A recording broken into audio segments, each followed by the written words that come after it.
Hello, and welcome back to the Crime Folio. We appreciate you joining us as we open a file on a subject that evokes a unique and profound sense of dread. There is no silence quite like the one left behind by a missing child. An empty bedroom, a toy left untouched. These are not just absences, but voids that consume a family and terrify a community. The investigation becomes a desperate race against an unforgiving clock, where every passing second feels like a lifetime. Tonight, we explore the stories that begin with a moment of absence and spiral into a desperate search for answers, leaving a permanent question mark on the soul of all involved. Case 1. The Boy Who Changed a Nation. The story of a child's abduction from a mall that sparked a national movement. Our first file opens in a place and time that now feels like a distant country, an era draped in a fragile veil of innocence. The year is 1981. The setting is Hollywood, Florida, a sun-drenched landscape of suburban sprawl, where the local shopping mall was not a fortress to be guarded, but a community hub, a second town square. In this era, parents did not yet harbor the constant, low-grade hum of fear that would come to define a later generation. Children were given a longer leash, a greater freedom to explore the world within sight, but not always within reach. It was a trust born of familiarity, a belief that the greatest dangers were distant and foreign, not lurking in the brightly lit aisles of a department store. This collective innocence, this shared faith in the safety of the mundane world, was about to be irrevocably shattered by the disappearance of one 6-year-old boy. His name was Adam Walsh, and his story would not just break his family's heart, but the heart of a nation, forcing it to confront a darkness it had refused to see. July 27, 1981, began as an ordinary day for Reve Walsh and her son, Adam. It was a hot, humid South Florida afternoon. Reve needed to pick up some lamps that were on sale at the Sears department store in the sprawling Hollywood Mall. Adam, a boy with a bright, gap-toothed smile and an adventurous spirit, tagged along. The mall was a familiar world to him, a cavern of wonders and distractions. Upon entering the Sears, Reve headed for the lamp department, while Adam was immediately drawn to a new attraction, a display of Atari 2600 video game consoles. A group of older boys were already there, captivated by the electronic glow. Adam, ever social, joined them. Reve could see him from the checkout counter, just a short distance away.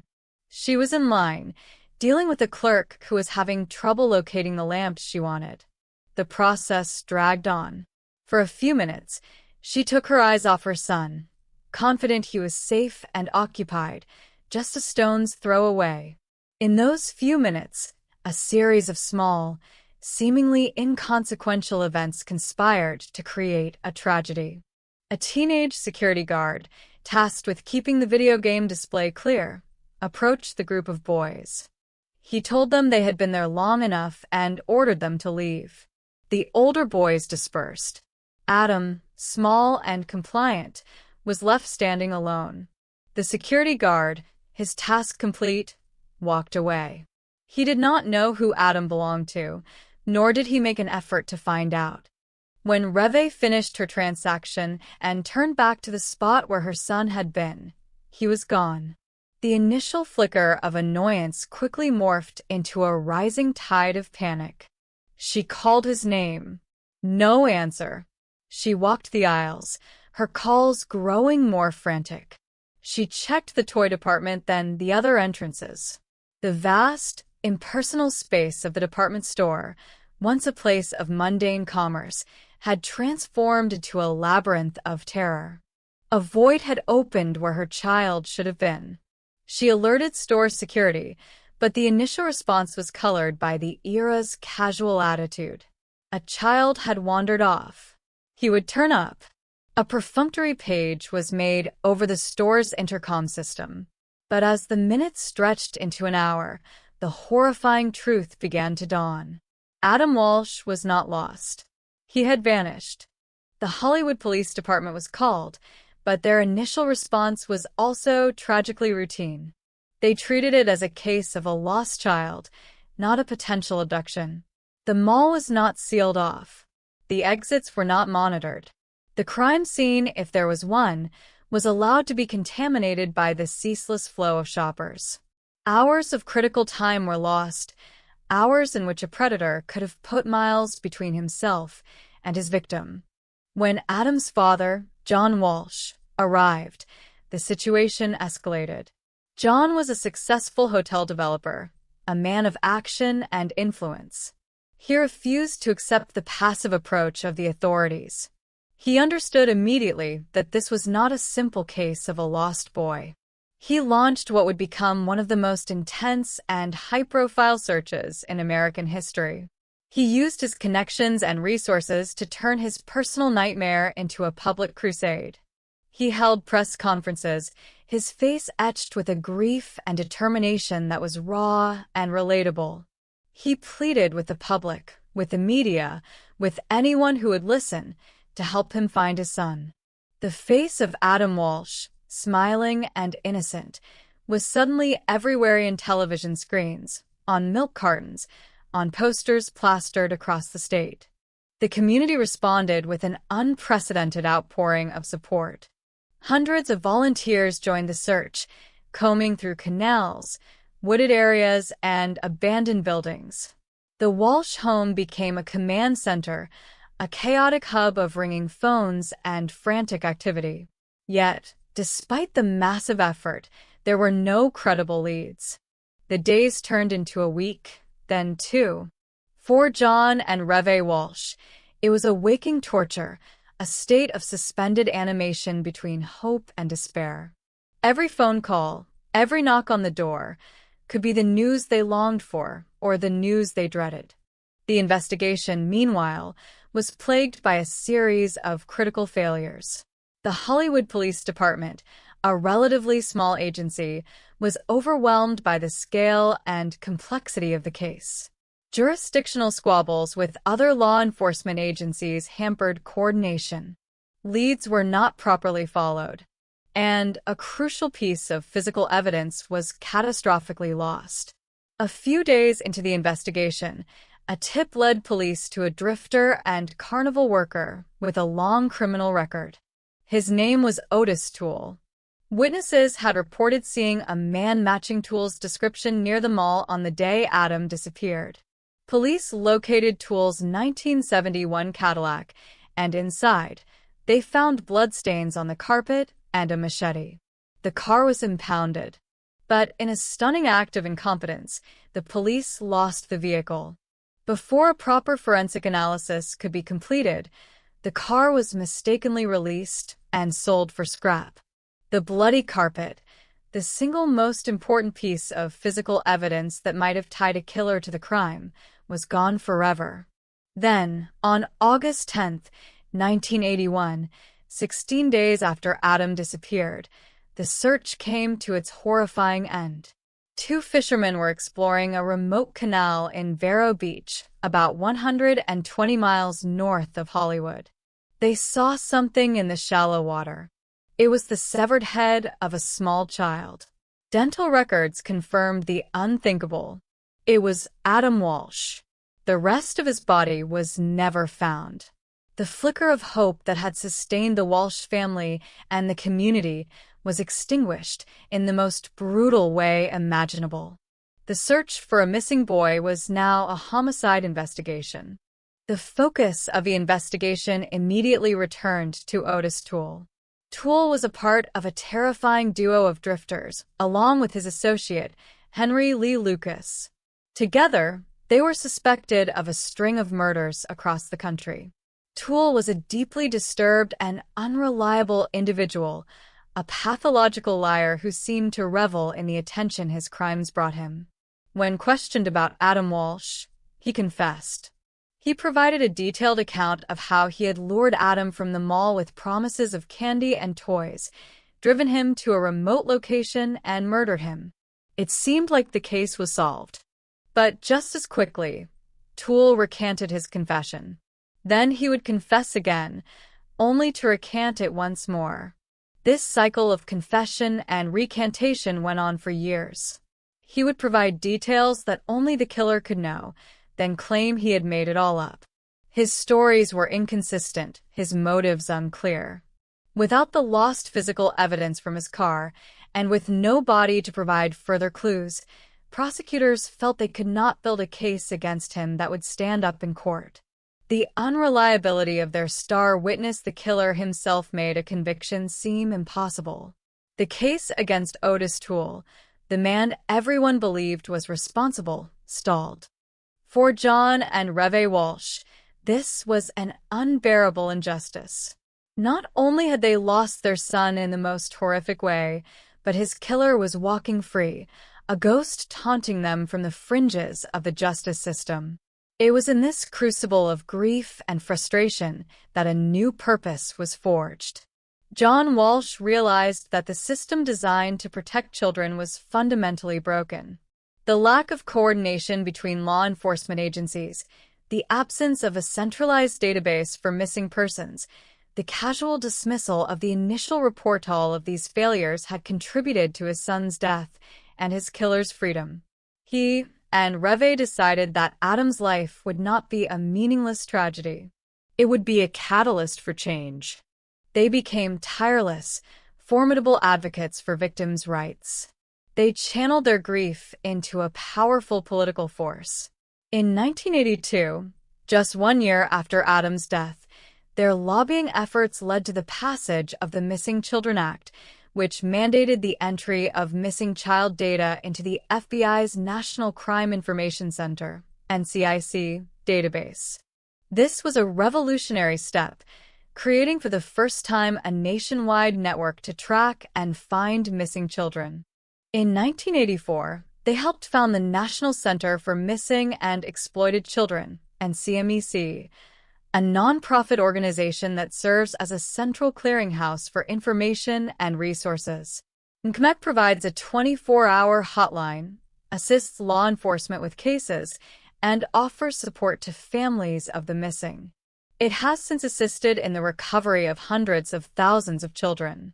The photograph on the milk carton, a practice popularized by the Walsh case, became a national symbol of this new era of awareness. John Walsh's crusade took on an even more public face in 1988 when he became the host of a new television show, America's Most Wanted. The show used the power of television to profile fugitives and solicit tips from the public. It was a radical concept, deputizing the entire country as a force for justice. The show was an enormous success, leading to the capture of over 1,200 fugitives, including some of the nation's most dangerous criminals. John Walsh, the grieving father, had become America's most famous crime fighter, a living embodiment of turning personal tragedy into public service. While John Walsh was changing the nation, the criminal case of his son remained officially unsolved. Otis Toole was eventually convicted of other murders and was serving multiple life sentences.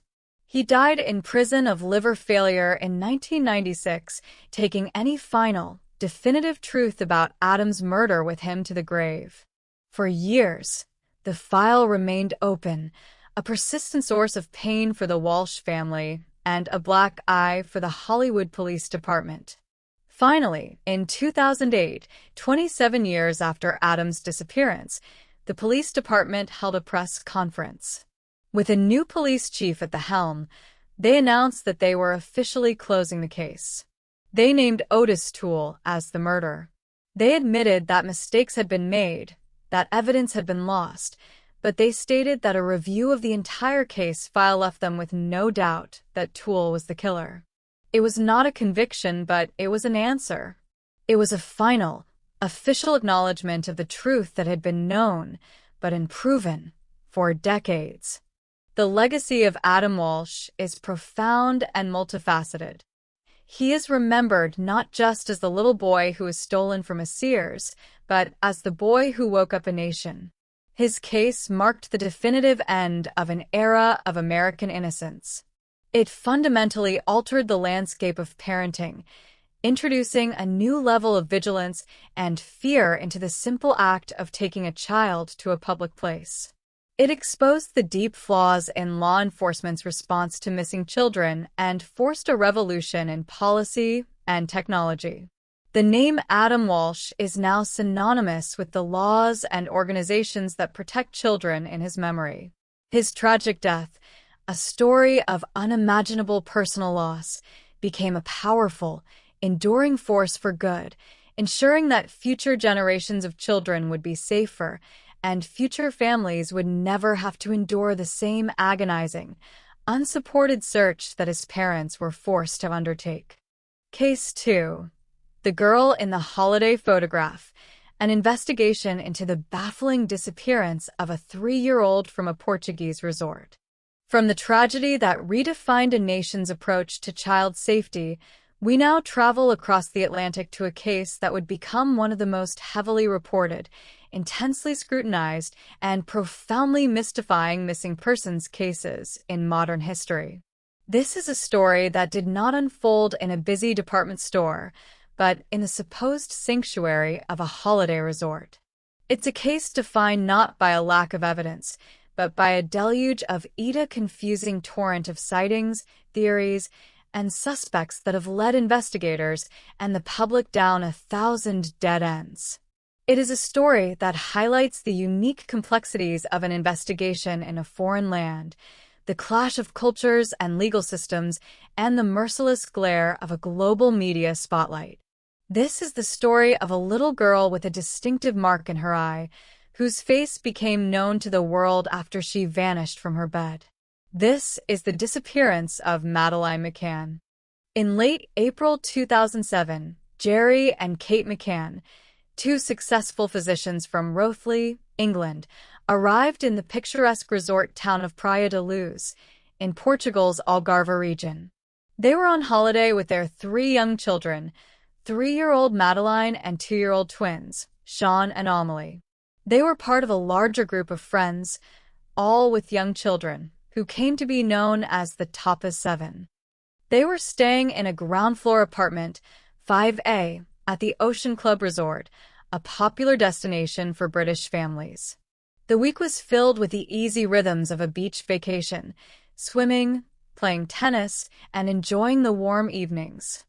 On the night of May 3, 2007, the McCanns put their 3 children to bed in the apartment at around 7 p.m. The apartment's rear patio door, which led out towards the resort's pool and restaurant area, was left unlocked.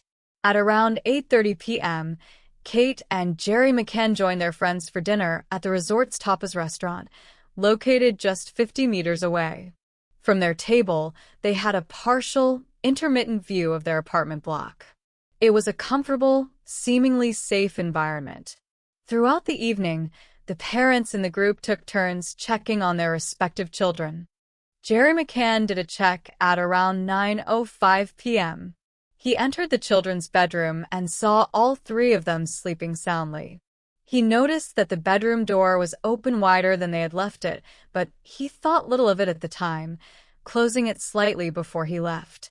At around 9:30 p.m., another friend from the group offered to check on the McCann children while checking on his own. He entered the apartment, but did not see Madeleine's bed clearly, as he only opened the door a crack, not wanting to wake the children. He heard no noise and left, assuming all was well. At 10 p.m., it was Kate McCann's turn to check. She walked the short distance from the restaurant back to apartment 5A. She entered through the unlocked patio door. When she went into the children's bedroom, she was met with a scene of chilling silence. The twins were still asleep in their cots, but Madeleine's bed was empty. The window was open, and the shutter had been raised. A cold dread washed over her. She frantically searched the apartment, calling Madeleine's name. She ran back to the restaurant screaming, "Madeleine's gone. Someone's taken her." The idyllic holiday evening instantly shattered into a scene of chaos and pure panic. The friends and resort staff immediately began a frantic, disorganized search, fanning out across the complex, their calls echoing in the night air. The local Portuguese police, the Guarda Nacional Republicana, GNR, were called. But the initial response was hindered by a critical lack of urgency and a misunderstanding of the situation. The first officers to arrive were not seasoned detectives, but local patrolmen. The crime scene apartment itself was not properly secured.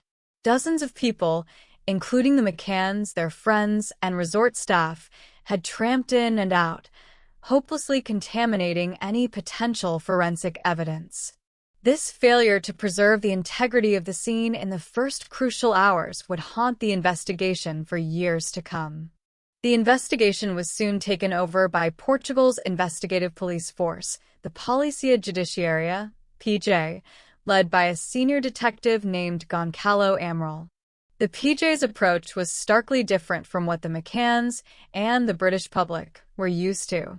The investigation was secretive, with little information shared with the family or the media. This cultural and procedural clash created immediate friction. The McCanns, desperate for information and proactive by nature, launched their own public campaign. They gave emotional press conferences, pleading for their daughter's return. They enlisted the help of British experts, including private investigators and media strategists. This highly public approach was viewed with suspicion by the Portuguese authorities, who were accustomed to conducting their investigations quietly behind closed doors. The media frenzy surrounding the case was unprecedented. Praia da Luz was transformed into a global media village, with satellite trucks and reporters from around the world descending on the small town. Every detail of the case was endlessly dissected, every theory broadcast to millions. Madeline's face, taken from a favorite holiday photograph, was everywhere. Her most distinctive featuria coloboma, a rare condition that caused a dark fleck in her right iris, made her instantly recognizable. A massive international search was launched, with celebrities like David Beckham and J.K. Rowling making public appeals for her return. A reward fund swelled to millions of pounds. As the investigation progressed, several potential leads emerged. A friend of the McCanns, Jane Tanner, reported seeing a man carrying a child in pink pajamas away from the direction of the McCanns' apartment at around 9:15 p.m., the same time Jerry McCann has said he was talking to another man on the street. This sighting, known as the Tanner sighting, became a key focus. Sketches of the man were released. Another family, the Smiths from Ireland, reported seeing a similar-looking man carrying a child closer to the beach area at around 10 p.m. The descriptions were similar, but the times and locations didn't quite match, creating a confusing picture. The focus of the Portuguese investigation also took a turn that would prove to be deeply controversial. They began to look with increasing suspicion at the McCanns themselves and their group of friends. The detectives were troubled by the parents' decision to leave the children alone, a practice that was viewed more harshly in Portugal's family-centered culture. They questioned the parents' demeanor, interpreting their composure in press conferences as a lack of genuine emotion. They began to explore a horrifying theory that Madeline had died in an accident within the apartment, perhaps from an accidental overdose of sedatives, and that the parents, along with their friends, had staged an elaborate abduction to cover up the death.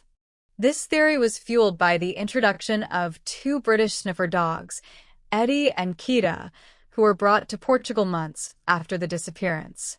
Eddie, a cadaver dog, was trained to detect the scent of human remains. He reportedly alerted in several locations, in the corner of the children's bedroom, behind a sofa, and most significantly, in the trunk of the Renault Scenic that the McCanns had rented 25 days after Madeline disappeared.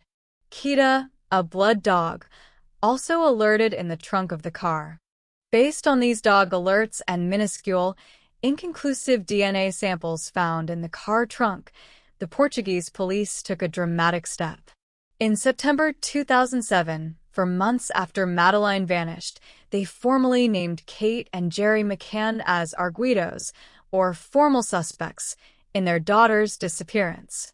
The news was an international bombshell. The grieving parents, who had been the public face of the search, were now officially suspected of being involved in her death. The McCanns vehemently denied the accusations, calling them ludicrous and deeply hurtful. The scientific evidence was highly questionable. The DNA sample was too small to provide a conclusive match, and experts argued that the scent detected by the cadaver dogs could have been transferred innocently. For example, if Jerry or Kate, as physicians, had been in contact with death at their jobs and then used the car. The theory required a massive, complex conspiracy involving 9 respected professionals, all of whom would have had to maintain a perfect, unbroken lie under intense international scrutiny. The investigation stalled. The relationship between the McCanns and the Portuguese police had completely broken down. In July 2008, after 14 months of investigation and with no definitive evidence against anyone, the Portuguese Attorney General announced that he was archiving the case.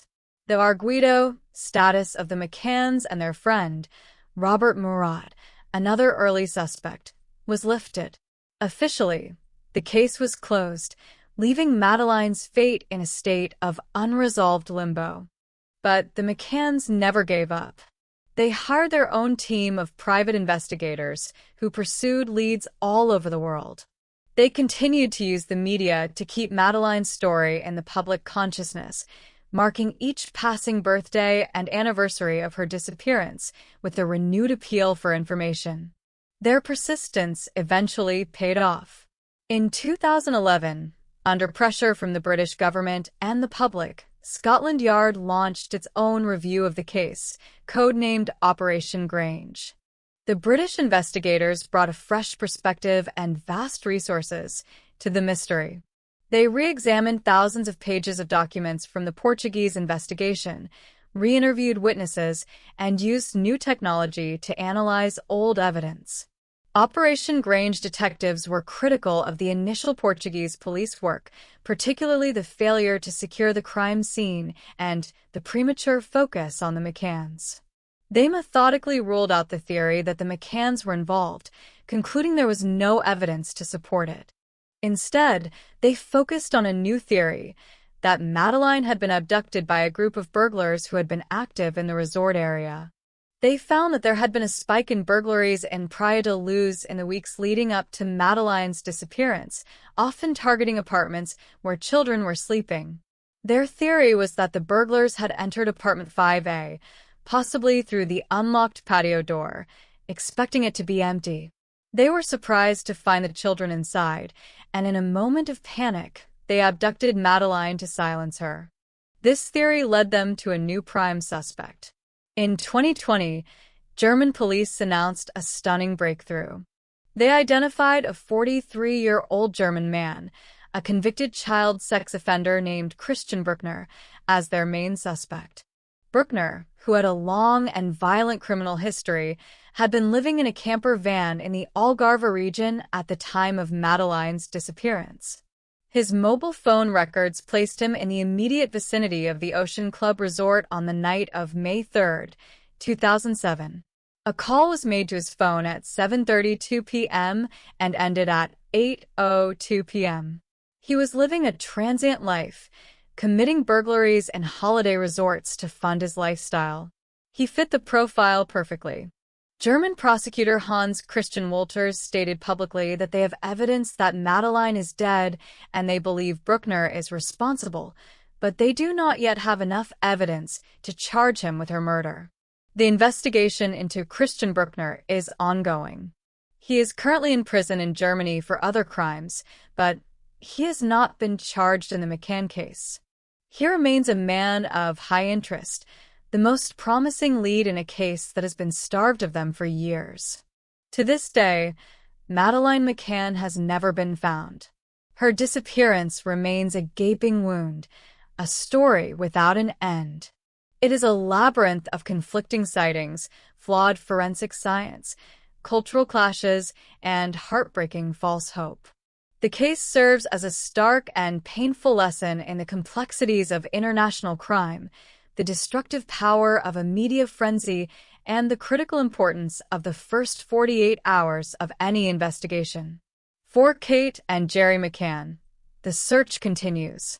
They live in a perpetual state of ambiguity, unable to mourn, yet unable to hope with any certainty. And the face of their daughter, the little girl in the holiday photograph, remains one of the most recognized and haunting symbols of a missing child in the world. Case 3. The Prisoner in the Secret Garden.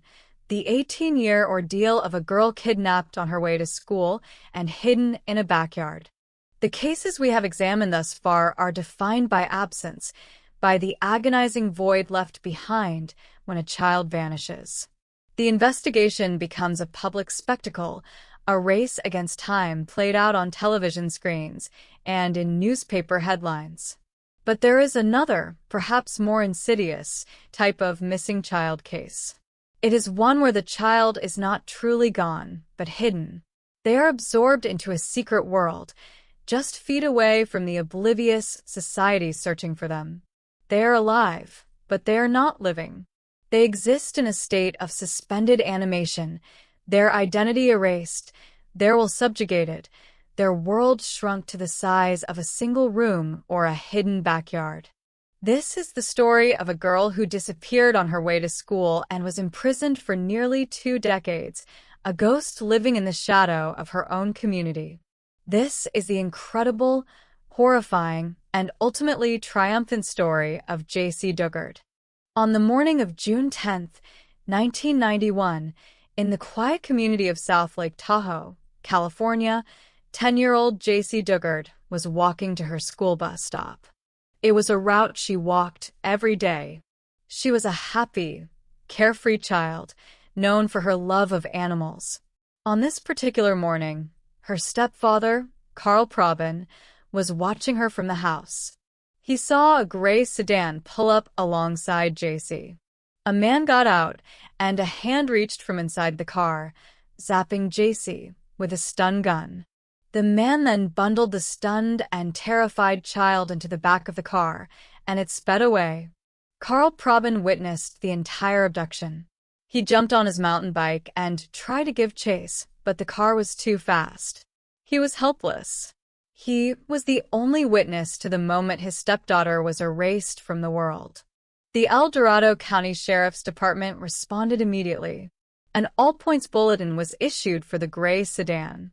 A massive search was launched, but the abductors had been swift and efficient. They had vanished without a trace, leaving behind only the tire tracks on the side of the road and a traumatized witness. The case quickly went cold. J.C.'s mother, Terry Probin, was plunged into a parent's worst nightmare. For years, she kept a light on in J.C.'s room, a beacon of hope against the encroaching darkness of despair. She never gave up, even as the years stretched into a decade, and then beyond. To the world, J.C. Dugard became another cold case, a faded photograph on a missing persons poster, a name whispered with sadness. The man who had driven that gray sedan was Philip Garrido. He was 40 years old at the time, a convicted sex offender on federal parole. His wife, Nancy, was in the car with him, and it was her hand that had wielded the stun gun. The Garridos were not criminal masterminds. They were a strange, dysfunctional couple, driven by Philip's bizarre cocktail of religious fanaticism and predatory sexual desires. They took J.C. not to some remote cabin in the woods, but to their own backyard, in a nondescript suburban house in Antioch, California, about 150 miles from where they had snatched her. This would be her prison for the next 18 years. The world that the Garridos created for J.C. was a hidden compound, a secret world concealed behind a high fence and a tangle of overgrown trees. It was a collection of sheds, tents, and outbuildings, soundproofed and shielded from view. For the first few years, JC was kept in almost constant confinement, handcuffed and isolated in a soundproofed shed. Philip Garrido subjected her to relentless sexual abuse. He began a systematic process of psychological manipulation, a twisted form of brainwashing designed to break her spirit and sever her connection to her past life. He told her that the outside world was dangerous, that no one was looking for her, and that he was her protector. He forced her to call him master. Her identity as J.C. Dugard was slowly and deliberately erased. Nancy Garrido's role in this was complex and disturbing. She was both a co-conspirator and, in some ways, another of Philip's victims. She facilitated the abduction and helped keep J.C. hidden, acting as a female jailer. She was jealous of the attention Philip gave to J.C., yet she also seemed to develop a strange, maternal-like relationship with her, teaching her to read and write. She was a crucial component in maintaining the prison, her presence normalizing the horrifying reality of their situation. As the years passed, the nature of J.C.'s captivity evolved. The physical restraints were gradually replaced by psychological ones. Philip Garrido's control over her mind became so absolute that he began to allow her more freedom within the confines of the hidden backyard. In an almost unbelievable twist, J.C. gave birth to 2 daughters, both fathered by Philip Garrido. The first was born in 1994, when J.C. was just 14 years old. The second followed in 1997. J.C., still a child herself, was forced into the role of a mother, raising her own children in captivity. These children had never known another world. They believed J.C. was their older sister and Nancy was their mother. The backyard had become a twisted, multi-generational prison. The existence of this secret family in a suburban backyard for nearly 2 decades raises a profound and disturbing question. How could this have happened? How could no one have known? The answer lies in a series of systemic failures and missed opportunities. Philip Garrido was on parole. He was supposed to be monitored by parole officers.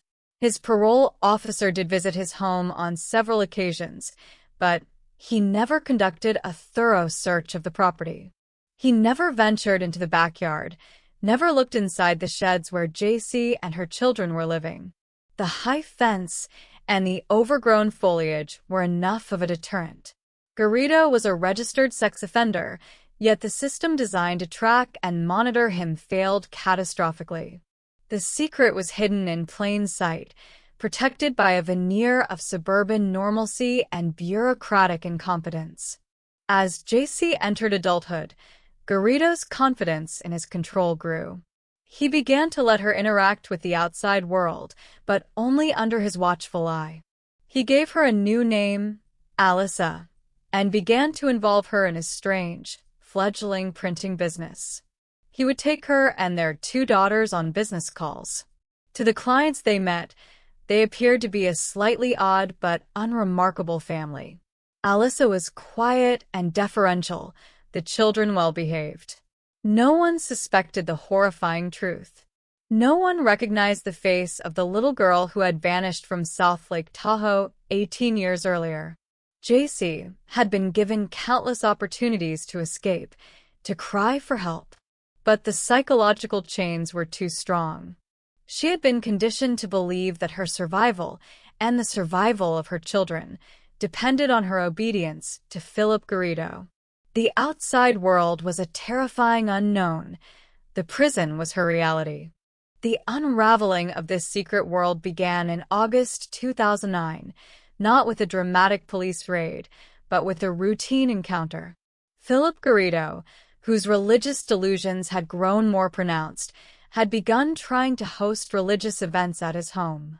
He went to the campus of the University of California, Berkeley, to apply for a permit to hold an event. He brought his 2 daughters with him. A campus police officer, Lisa Campbell, noticed his strange, agitated behavior. She ran a background check and discovered he was a registered sex offender on parole. She became concerned about the welfare of the two young girls with him.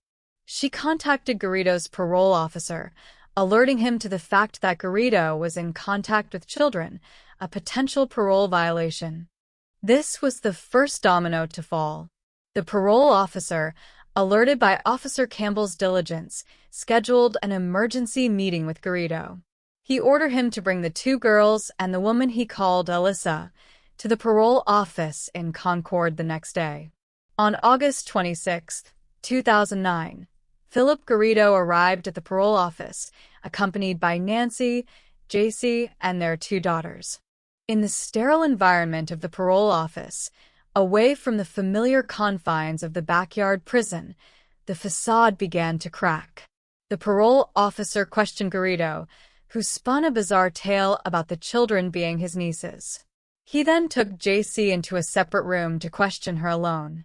At first, she recited the script she had been taught, identifying herself as Alyssa. She was quiet, detached, and evasive. But the parole officer was persistent. He saw the fear and confusion in her eyes. He gently pressed her, asking for her real name. And then, after 18 years of silence, the truth came out. In a quiet, almost hesitant voice, she said her name was JC. JC Dugard. The name was run through the missing persons database. And there she was, the 10-year-old girl who had been abducted from a bus stop in 1991. The cold case was suddenly, miraculously, hot. The woman sitting in the parole office was not a ghost from a faded poster. She was alive. The news of JC Dugard's reappearance was a global sensation. It was a story so improbable, so horrifying, that it seemed to belong to fiction. Philip and Nancy Garrido were immediately arrested. The hidden compound in their backyard was revealed to the world, a squalid testament to their monstrous crimes. For JC and her daughters, the journey back to reality was a slow and difficult one. She was reunited with her mother, Terry, in a moment of profound, almost unimaginable emotion. She had to relearn how to live in the world, how to make her own choices, how to be a person again. Her two daughters, who had never known freedom, had to learn that the world was bigger than a backyard, that Philip Garrido was not their father but their captor, and that the woman they knew as their sister was actually their mother. The legal process for the Garridos was swift.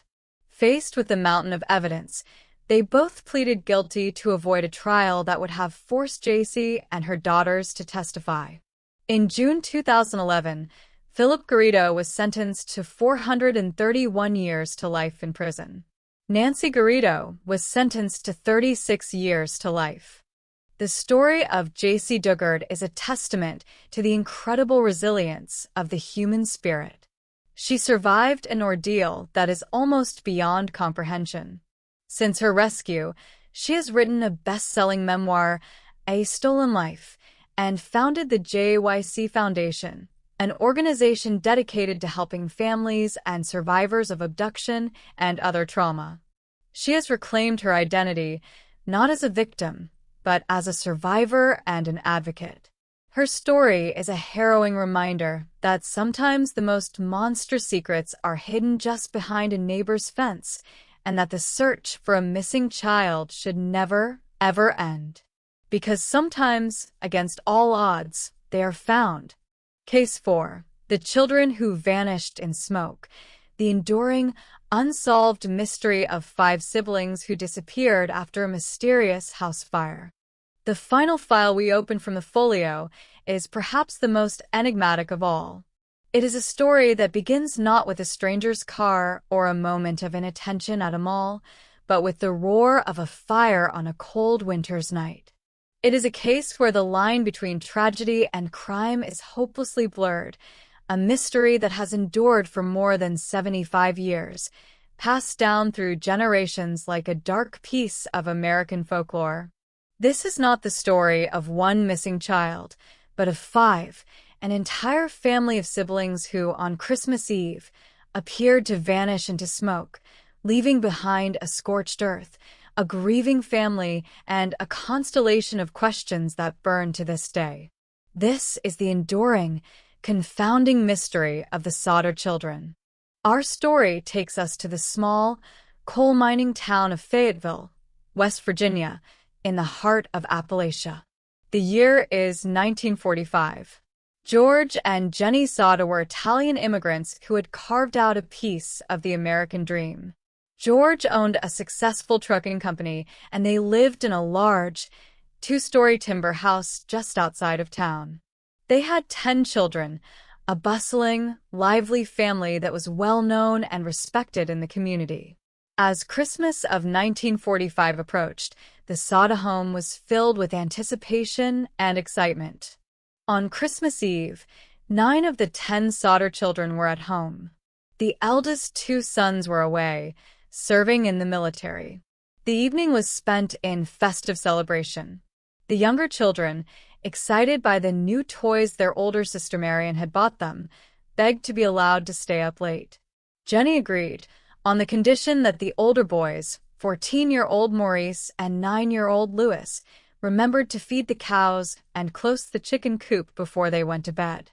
George, Jenny, and their 2-year-old daughter Sylvia went to bed around 10 p.m., leaving the other children playing downstairs.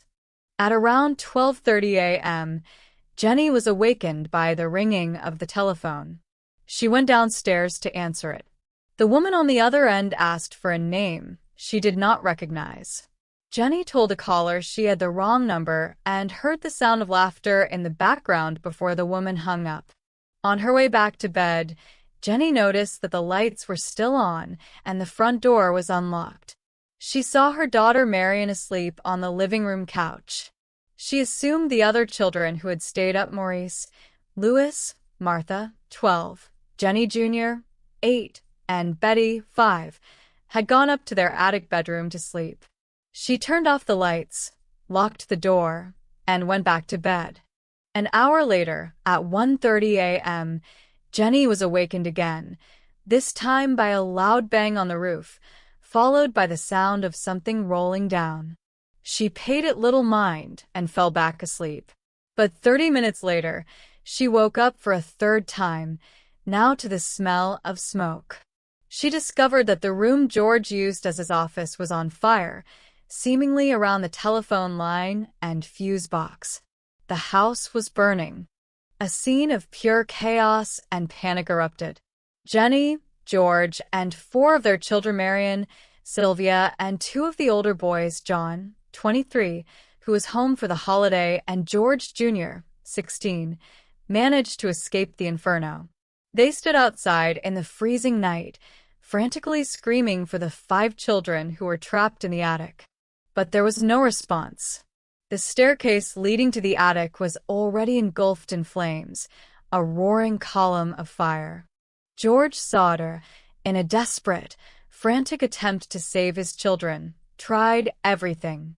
He ran to get the heavy ladder he always kept propped against the side of the house, but it was inexplicably missing from its usual spot. He then tried to drive one of his large work trucks up to the side of the house to climb onto the roof, but neither of his trucks, which had been working perfectly the day before, would start. The engines were dead. Meanwhile, Marion ran to a neighbor's house to call the fire department, but their phone line was dead. Another neighbor tried to call from a nearby tavern, but the operator failed to answer. The family was isolated, helpless, watching in horror as their home, and presumably their 5 children inside it, was consumed by flames. By the time the fire department finally arrived the next morning, hours after the fire had started, the sod house had been reduced to a smoking pile of ash and rubble. The fire chief, F.J. Morris, told the grieving parents that the fire had been too hot for any of the children's bones to have remained. On Christmas Day, George and Jenny Sodder were faced with the unthinkable. 5 of their children were gone. Death certificates were issued, citing death by fire or suffocation. But as the initial shock and grief began to subside, George and Jenny Sodder became consumed by doubt. Small, Unsettling details began to pile up, things that just didn't make sense. Why had their ladder been moved? Why had their trucks, always reliable, failed to start? Why were the phone lines dead? Jenny couldn't stop thinking about the strange phone call and the loud bang on the roof just before the fire. She began to wonder if the children had even been in the house when it burned. She had never been able to find any of the children's bones or remains in the ashes, despite sifting through them herself. An employee at a local crematorium told her that human bones remain even after bodies are burned at 2,000 degrees for 2 hours, far longer and hotter than the house fire would have been. The Sodders' suspicion grew that the fire had been deliberately set as a cover for an abduction. George began to recall strange events leading up to Christmas Eve.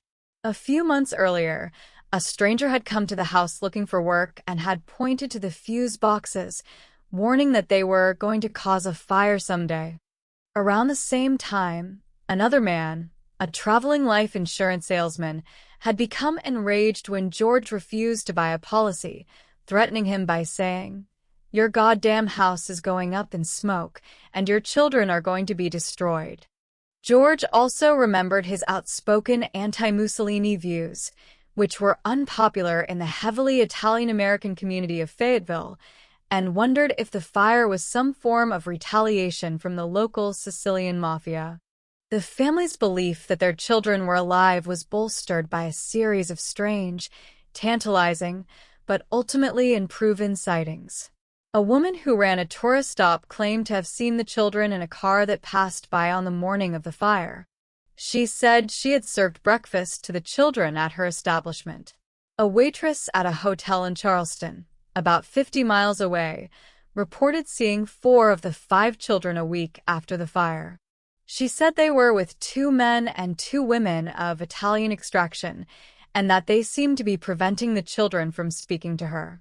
Driven by these shreds of hope, the Sodders dedicated their lives and their fortune to finding their missing children.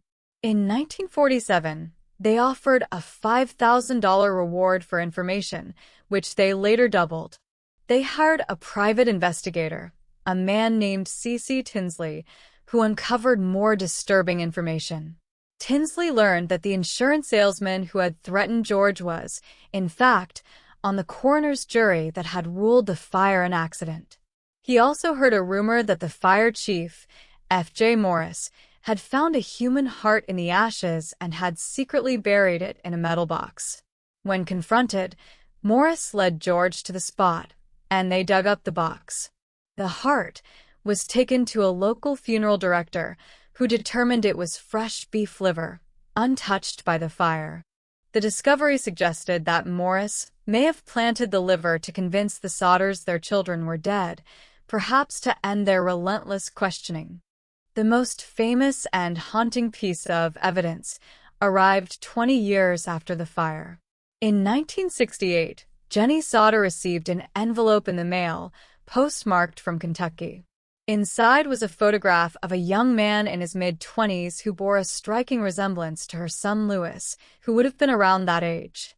On the back of the photo was a cryptic, handwritten note. "Louis Sodder. I love Brother Frankie. Illo boys." A 90132 or 35.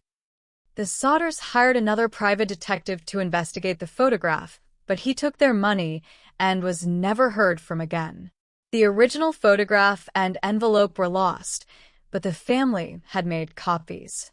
The image became a symbol of their enduring hope.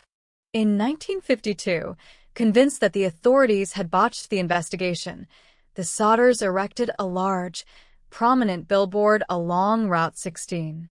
It featured the pictures of their 5 missing children and a summary of the case. The billboard became a local landmark, a stark and public testament to a family's unending search for answers. It remained there for over 30 years, a constant reminder of the mystery that haunted the small town. George Sodder died in 1969, never knowing what happened to his children. Jenny continued the search, wearing black for the rest of her life as a sign of mourning. She maintained the billboard and tended to a memorial garden she had planted at the site of their former home. She passed away in 1989. After her death, the remaining Sodder children finally took down the weathered, fading billboard. The surviving children, and now their children, remain divided on what happened. Some believe their siblings died in the fire, while others hold on to the hope that they were abducted and lived their lives somewhere else, perhaps too frightened or too brainwashed to ever make contact. The mystery of the Sodder children has never been solved. It is a case with no definitive proof of either death or abduction. It is a perfect, self-sustaining mystery, where every piece of evidence suggesting an accident is countered by a piece of evidence suggesting foul play. Was it a tragic house fire, compounded by a series of bizarre coincidences and a bungled investigation? Or was it a sophisticated plot to steal 5 children, an act of revenge or retaliation that was masterfully concealed by arson? The truth, it seems, vanished into the smoke on that cold Christmas Eve in 1945, leaving behind only a heartbreaking American legend and the enduring question, what happened to the Sodder children? The search for a missing child is a journey into the unknown, a journey fueled by a hope that so often defies logic. The stories from the folio to night off a boy who became a symbol for a nation's awakening, a girl who vanished from a holiday paradise, a prisoner hidden in a suburban backyard, and 5 siblings lost to fire and time are all variations on this single, primal fear. They show us the infinite faces of this specific type of tragedy, from the public crusade to the private hell, from the solved to the eternally unsolved. They stand as a testament to the resilience of the families who are forced to live in a state of perpetual limbo, and they underscore a profound truth. As long as a child is missing, the search for them, in our hearts and in our efforts, must never truly be over. Thank you for joining us at the Crime Folio. We hope these stories serve as a powerful reminder of the preciousness of innocence and the enduring power of hope. Good night and sleep well.